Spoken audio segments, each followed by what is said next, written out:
అమ్మరే కొండ పైకం కోసం పెండ కూడా తింటారు కొంతమంది బద్మాషిగాళ్ళు. గింత మాట ఎందుకనో ఎరికేనా? ఇది చూసినాక మీరు కూడా అంటారు నా లెక్కనే. ఇగో ఈడ మిక్సీ, బిందె, నూనె ప్యాకెట్లు, యూరియా సంచులు కనిపిస్తున్నాయి కదా, అవిటితోని ఏం చేస్తారో చూడుండ్రిగా. చేయరా వారి మిక్సీలో నూనె పోసిండు కదా, ఇక ఒక చెంబెడు పాలు పోసిండు, అందులో ఇంకో చెంబు నిండా నీళ్లు పోసిండు. ఇక దింపుతున్నాడు చూడు కట్కేసి. తీసి బిందెలో పోస్తున్నాడు కదా, ఇక ఆ బిందెలో ఇంత పాల పౌడర్ వేస్తున్నాడు. ఏయసు ఇంకా మామూలునే చూస్తున్నావు లొటపీసు. ఇక నల్ల నీళ్లు వాటి తీసుకుపోయి ఆ బిందెలో పోస్తున్నాడు. ఇక చెయ్యి పెట్టి అదంతా లొడపెడుతున్నాడు.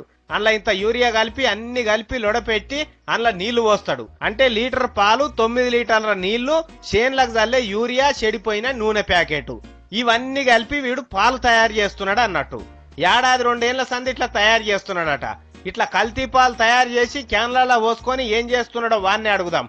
ముందుగాల ఎట్లా తయారు చేస్తున్నావో చెప్పురా వారి తీన్మార్ వార్తలలో చూస్తారట. ఆయిల్, పాలు, పౌడర్ సార్. ఇవి కాకుండా ఏం కలుపుతావురా? నాగార్జున యూరియా. ఇన్నారులా నాగార్జున యూరియానట. మనం చేన్లలో చల్లేది. ఏడ పోస్తావురా ఈ పాలు తీసుకపోయి? ముకుంద డైరీలో వస్తుంది సార్. ఎవరు కలుపుమంటున్నారు నిన్ను యూరియా గీరియా? ముకుంద డైరీ వాళ్ళు కలుపుమంటే ఆయిల్ మిక్సింగ్ చేసి కలుపుతా సార్.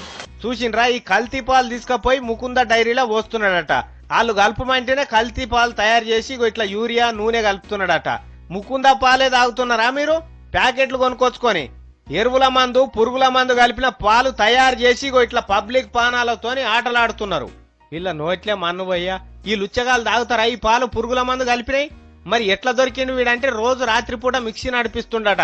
ఇక సప్పుడుకు చుట్టుముట్టోళ్ళకి అనుమానం వచ్చి పోలీసు వాళ్ళకి చెప్పిండ్రట, సారు ఈ ఇంట్లోకి ఇట్లా అవుతున్నదట అని. ఇక పోలీసు వాళ్ళు వచ్చి పట్టుకున్నారు. వాని యూరియా బస్తాలు, గీరియా బస్తాలు, కల్తీ పాలు అన్ని వేసుకొని పోయి 4 దంతున్నారట. ఏడేడ తయారు చేస్తున్నారు ఏం కథ అని. కానీ చూడుండ్రి మనల్ని ఎంత మోసం చేస్తున్నారో. మీ ఇష్టం ఆ పాల కథ. ఇగో ఇది.